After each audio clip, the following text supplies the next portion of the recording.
Finance can seem like a scary and confusing topic, especially if you are not familiar with any of the terminology or weren't a business or finance major in college. Finance doesn't have to be scary. It's actually pretty easy, even if you don't love numbers, because most of finance is just addition, subtraction, and a few things that involve division and multiplication.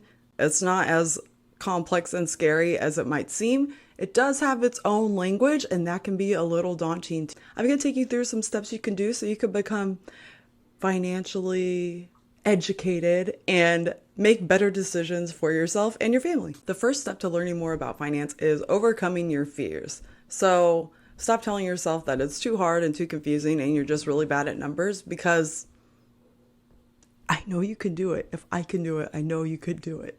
So overcome your fears and set that aside. Finance is all about making sound decisions, and you don't have to be a numbers whiz or an expert to do this. Just focus on learning the lingo and understanding the basics, and you'll be on your way to financial success. Finance is full of terms that might be unfamiliar to you, but with a little education, you'll be on your way to knowing what they mean. Some of the most important concepts to grasp are how to measure profitability, EBITDA, operating expenses, operating income, and revenue. A few other terms to know are asset, liability, asset turnover ratio, and earnings per share.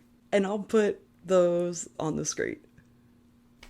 Once you understand what some of those terms mean, it's time to learn what some financial statements mean. And the first and most important one to learn is how to read and understand a balance sheet. Like financial lingo, balance sheets can be pretty overwhelming at first, but the main points that you'll get from a balance sheet is the company's assets, liabilities, and equity at a given point in time. Balance sheets are important because they give you an understanding of how healthy a company is and if they'll be able to meet their financial obligations. The next thing you should learn is a few key metrics. The next 4 key metrics you should focus on learning are liquidity, profitability, operational efficiency, and leverage.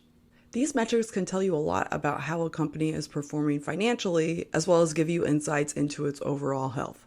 Profitability measures how much a company makes relative to its sales. Leverage measures how much debt a company has relative to its equity. Liquidity measures how easily a company can meet its short-term obligations.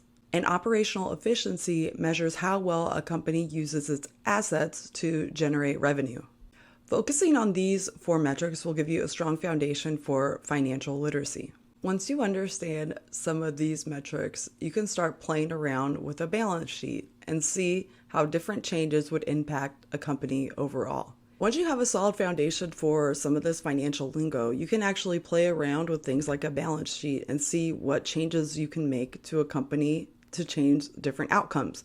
For instance, what would happen if you generated more revenue? If this video helped you at all, please like, comment, or subscribe. Let me know your thoughts below. Finance can seem like a scary and confusing topic, but it doesn't have to be. If you learned anything from this post, please sign up for my newsletter at serenaalfaro.com/newsletter. I send weekly tips and tricks about finance so you can learn some new tools and develop a better understanding for finance in general.